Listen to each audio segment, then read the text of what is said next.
Welcome to the School of Professional Design. I'm Donnie Tuttle, your guide to aligning your work with your unique professional design. I'm a professor at the School of Professional Design, and I am here to help you to unlock the professional life that you love and loves you back. So let's get out of the grind and play by your design.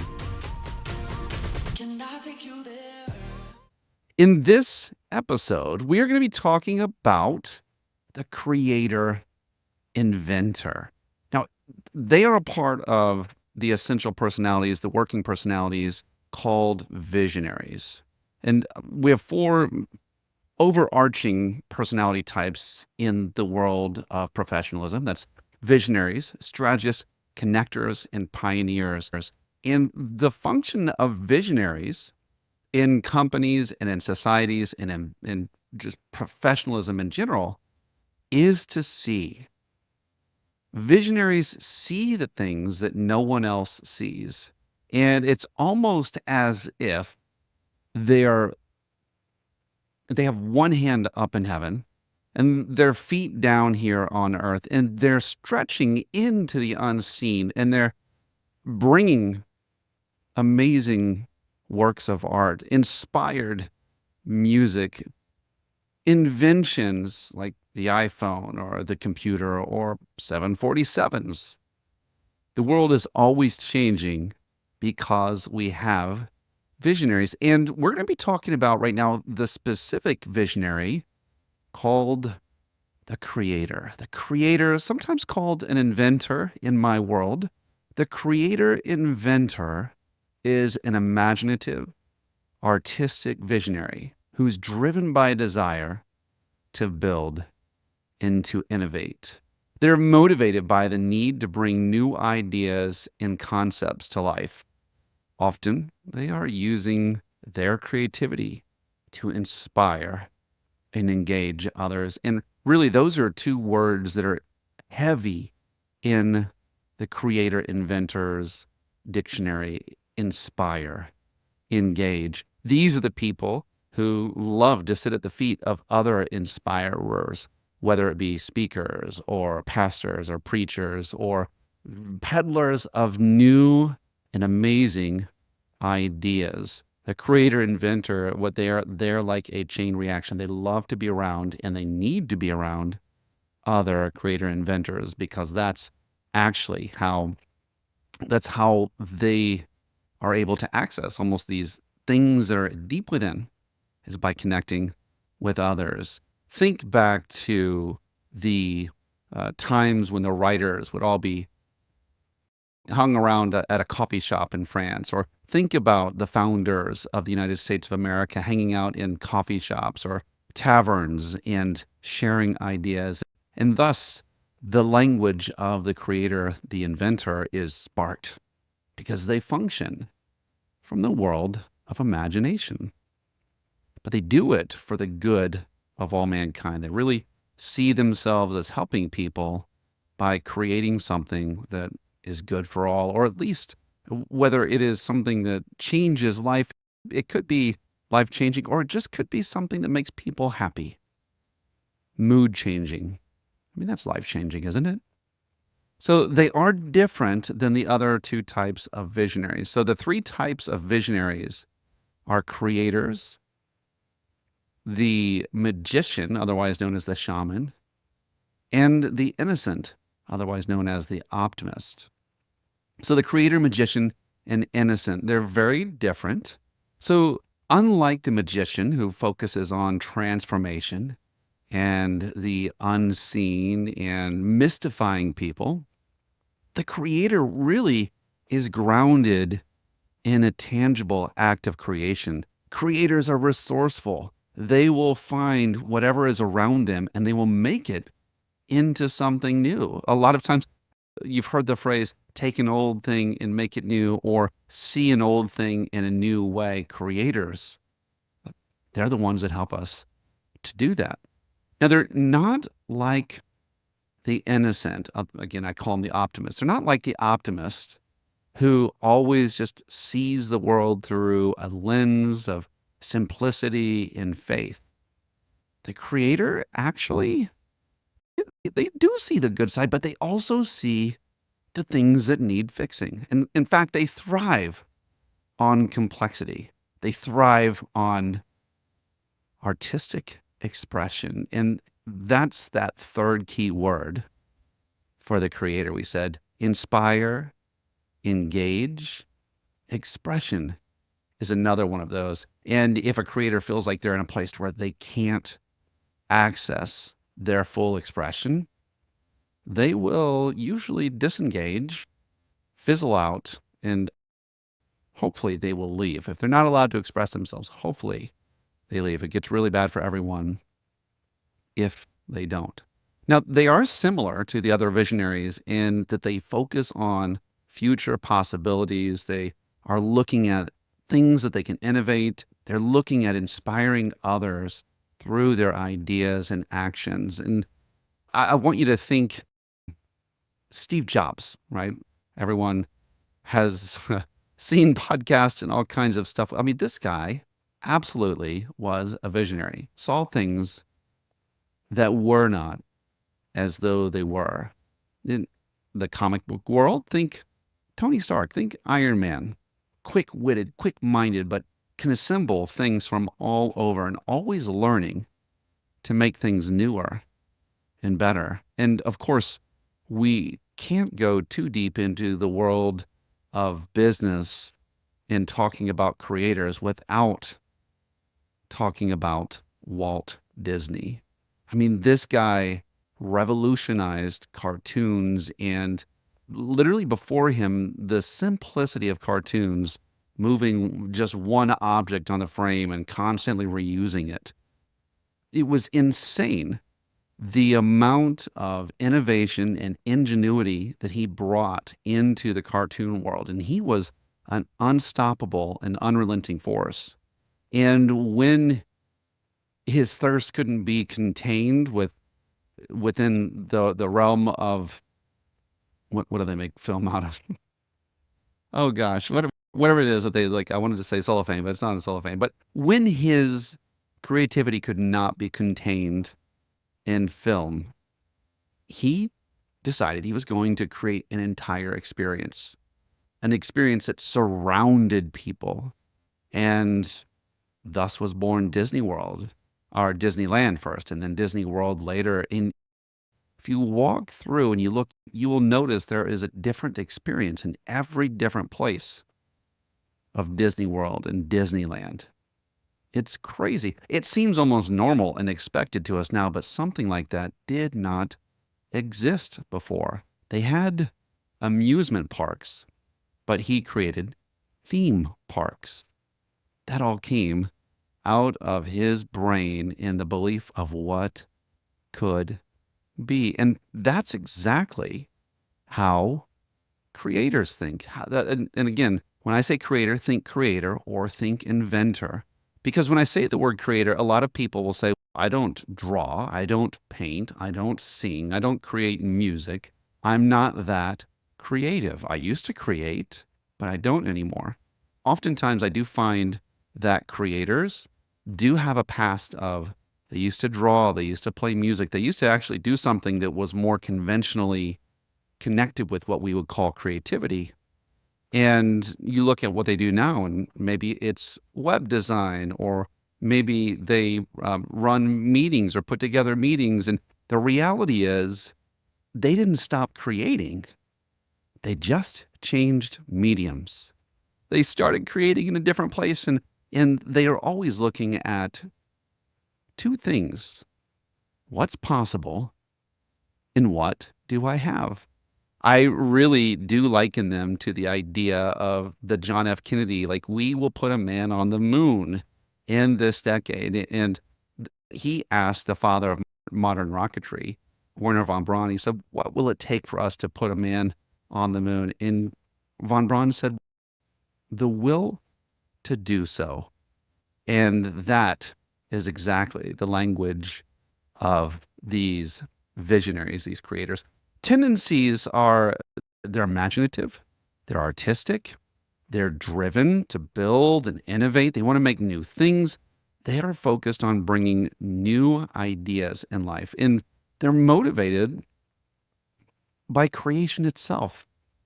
Not These aren't like the big money motivated guys, and I'm not saying that they don't want money, but if a creator, inventor gets money, they want to feel like they outsmarted other people to do it, or they did something in a way that no one else thought of. That's how they like to see themselves. And they really do see themselves as inspiring other people through their creations. You know someone is a creator if every time they're up against a wall, their solution isn't to work harder. It's not to go find the rules they should be following. It is not to go out and find a way to avoid what's in front of them. They feel like they can create something new. Oftentimes, in this day and age, it might be a business. And so, if you find someone who's constantly starting and stopping businesses, or at least constantly starting them, entrepreneurs oftentimes tend to be creators. Their fears, I believe their biggest fear is mediocrity or being seen as not original. Authentic is one of those key words for these people. Now, there are a few people that do share that authentic gene, but inventors, creators, they need to feel like originals. The other fear is the failure to realize their vision. If they feel like a bird that is caged that can never get to this dream of something bigger and better, they're much like the explorer in that they're always looking over the horizon for something bigger and better. And if they are caged, you will see a sickened, weakened individual. There is another fear within creators, and that is oftentimes I find in creators they don't I don't know how to say it, ship their work. They don't oftentimes bring it out to the public. So they may create 100 works of art and then hide them in their garage because deep down they do fear judgment. Deep down they do fear that their work, their invention, might not be enough. And they do see themselves. This is a strength and a weakness. They are so tied to their work that they really feel like if you reject their work, that it feels like a rejection of them. And so that's going to bring us to some of the weaknesses because these people, unless strengthened, now all of these weaknesses and blind spots can be strengthened, but oftentimes these kind of tend to be a part of the package. And one of them is fear of criticism or just inability to be able to digest and thoroughly benefit from outside criticism. And so you might have someone who's creating something that nobody asked for them to create. And so they create it and bring it out and nobody likes it and nobody understands it. And that it's disheartening because now it's my work is no good and therefore I'm no good. So that's one.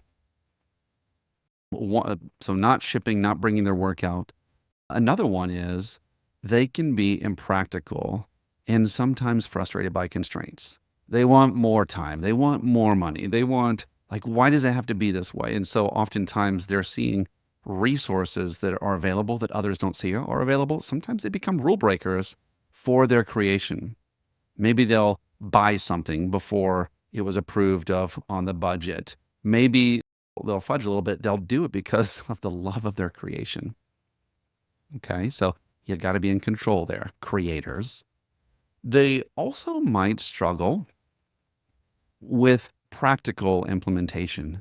So they spend so much time thinking through what they're doing and that to explain it to the average person, it's like catching someone up on, like 10 volumes of an encyclopedia. There's just a lot to it. They're so far out in front. And so what ends up happening is they don't necessarily sometimes connect their ideas to the reality of others. They're too long in the workshop, so to speak.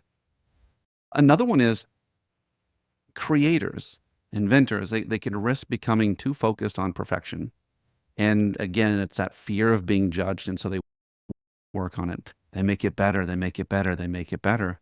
And the reality is they might be improving on something that either doesn't need to be improved on, or the effort that's put towards that improvement is going to produce minimal results. And so sometimes they can be over perfectionist, and that really is a sense of fear. Those are some of the weaknesses. The other one I would say that I see is that sometimes they won't use the easiest method, right? We've all heard that if you want to get from one place to another, take the straight line. That's the shortest route. It's the easiest route. And so sometimes creators create their own complexity. And rather than just do the easy thing or the simple thing or the thing that everyone else is doing, they invent. They make something new.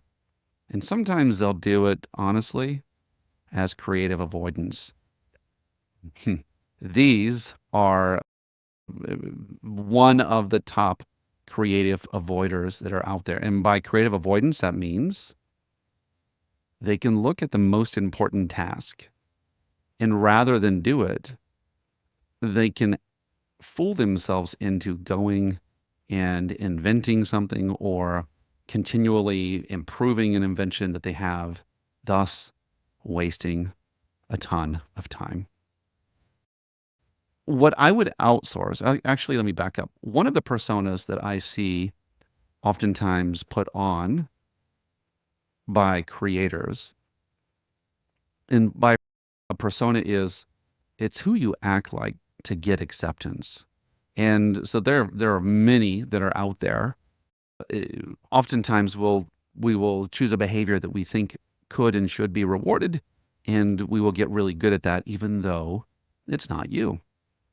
So sometimes that creator can step up and act like a fighter, and or a warrior rather, or a hero.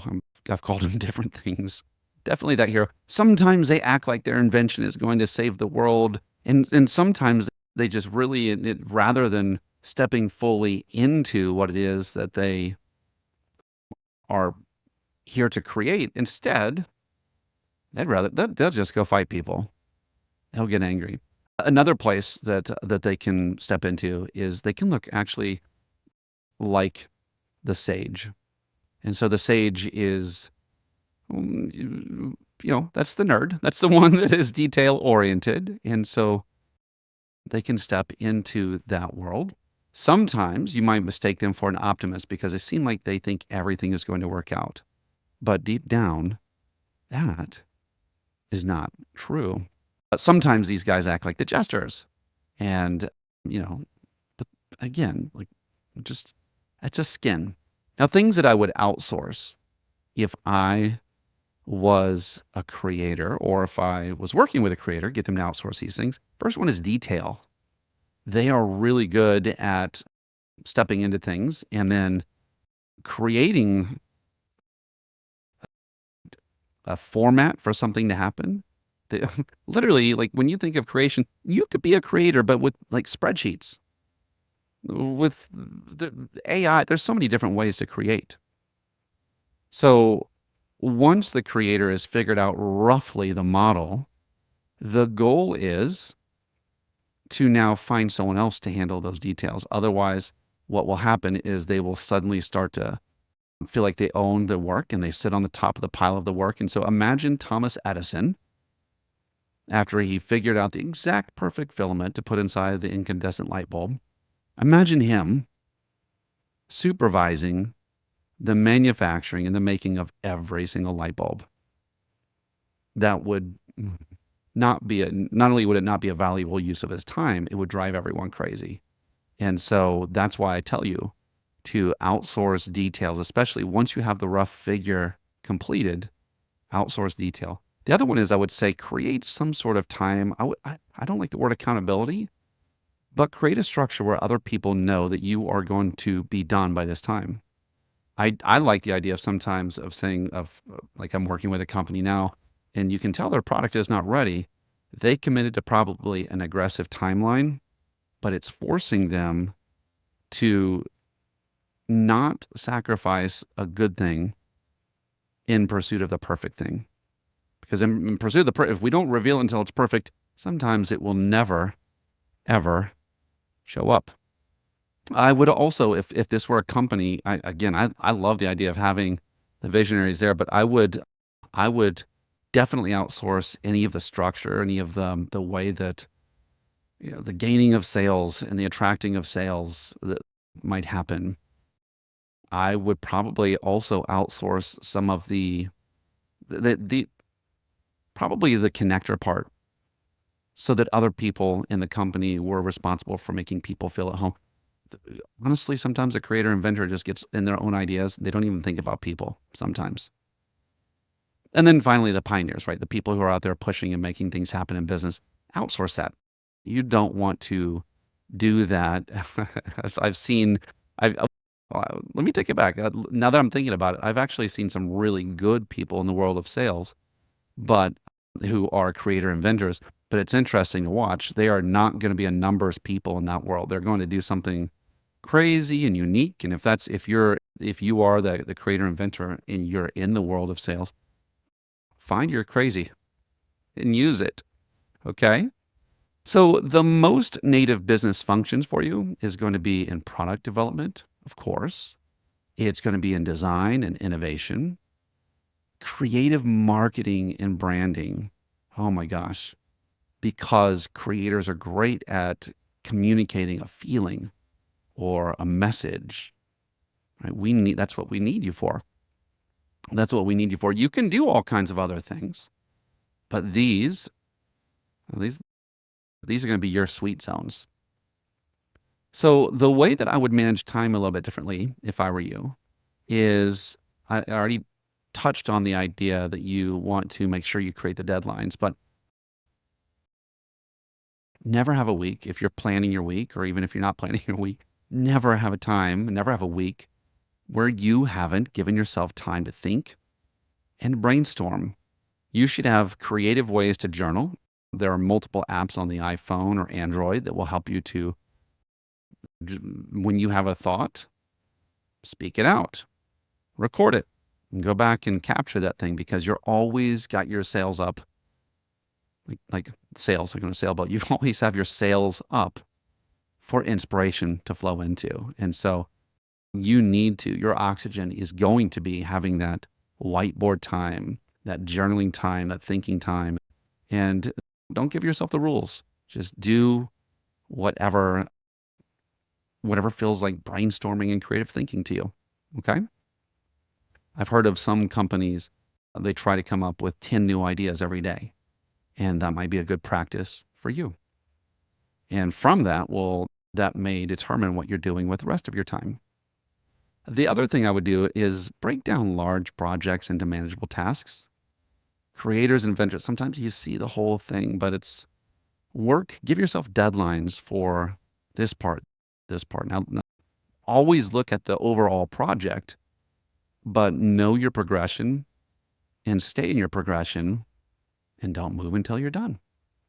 I like for my creators to have at least 3 hours of deep work per day. As a matter of fact, the book Deep Work by Cal Newport is one that I would recommend for you as reading material. So setting aside that time for brainstorming, also time is set aside for relaxation. I love how a lot of just the geniuses of the past weren't only focused on the problem they were trying to solve. They would also spend time in music, or spend time having fun, or they would take in a concert, or they would do things so that their brain wasn't overstressed with just one thing. So creator, inventor, listen, I'm going to tell you this. Your purpose is not only to create and invent. So therefore, it is okay to spend time doing things that might not seem productive towards the thing you're trying to create or invent. Rest is a part of work. and you need to find a way to relax because you will be surprised. You find inspiration when your brain is relaxed. You find inspiration, and so that's going to be a part of your equation. So make that happen. In terms of relationships, I would say like collaboration is really good, but you need practical minded individuals. You need like minded individuals. You need people who respect and see you for what you have. If you're always trying to fight with others for, for validity, you're going to struggle. Now, that being said, you also do need these others to keep you in check. You need others who are realists to keep you in check. And you need to learn how to accept what they're saying, that whatever they say, there's truth in it, but that doesn't mean that it's not a dart against you. They're not trying to hurt you with what they're saying. Okay. You might need practice communicating your vision clearly to others because to you, it's so clear. You see it. Now, if you're a wordsmith, if you're someone who is always listening and talking and reading, you probably are really good at communicating your vision to others. But are you being clear? Okay, so find ways to communicate your vision clearly to others so they can be on board with you. The other one is to foster a supportive environment for creativity. That it's not just for you, it's for other people around you. That there are certain things, like if you're trying to edit too early or someone's wanting to tell you how bad your idea is before you even explored it, that's not going to give you an environment for creativity. And so know your process, honor your process. And when other people violate it, I want you to just be clear, give guidance, give instruction, give clarity, and respect your process.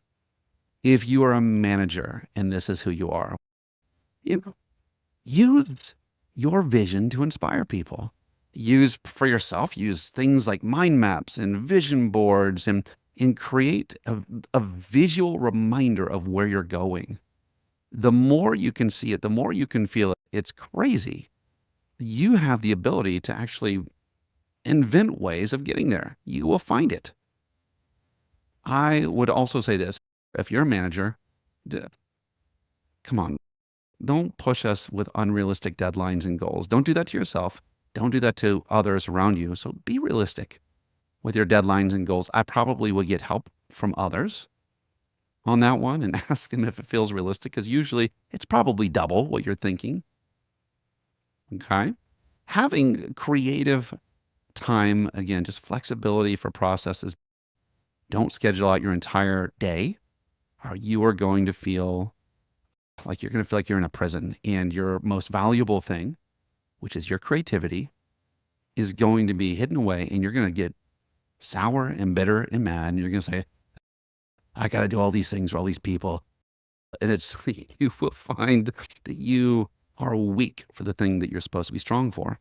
And then when you even go and you start to do the thing that you are, like your creative task, even still, it can bear the weight of others' junk. So I would say plan your creativity first, and it's uninterruptible.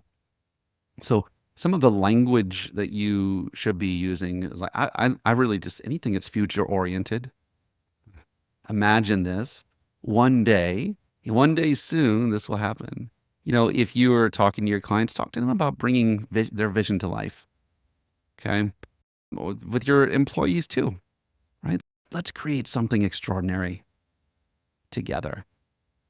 For you to have a sense of purpose, you've got to feel like that what you're doing is impacting others, that others care about what you do. And so whether it's social media or a special desk, you need to know, and at some point, having it in front of others is going to matter. And so I would say this, for you to feel purpose, embrace the idea that it might not be perfect up front, but impact people with what you do. Impact people. Do you hear me? Don't leave it in the garage. Bring it to another person. Impact people, because we think your stuff is great. All right. The other one is celebrate the process of creation. Learn to love the process of creation, not just the end result.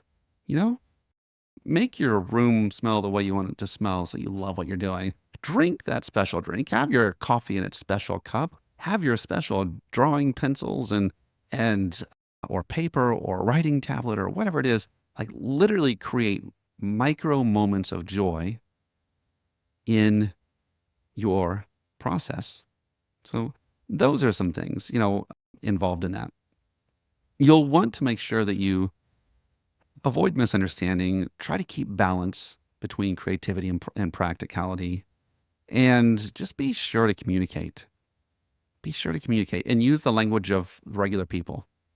Don't be, sometimes my wife tells me that I'm talking in too many stories or too many metaphors. And, sometimes we don't need it flowery. Okay. So stop trying to make it impressive. Sometimes just say it like it is. So that is what I would do. I think the way that you gain momentum is by feeling like you're original, by doing something that you feel like is special, that you feel like is needed, that in doing whatever you do, you're giving other people permission to explore these great things within them. Use your vision. Don't get frustrated when the rest of us don't see what you see. Communicate it. Let us feel what you feel. And if you are able to bring others along, you can create a work that's worth doing, not just for you, but for others around you. Invite us into your work there, creator, inventor. Find a way that your work isn't only for you, but that others can be invited into it as well. And you will find that you are in flow. You will find that you are in a place where it feels like you're in purpose. And you will find, typically, that all of the rewards of the professional, all the financial rewards will happen almost like a byproduct of you being you. That's going to do it for this episode. My hope is to encourage you to look, to think. You be you, my friend. Take that gift, shine it up, bring it to the world, because we need your magic. If you love this, if you like this, if you feel like you want to join a part of this, you can go over to schoolofprofessionaldesign.com and you can join us, where we have regular classes, coaching, and meetings and materials to help you stay on purpose and to live and work by your design. See you on the next episode.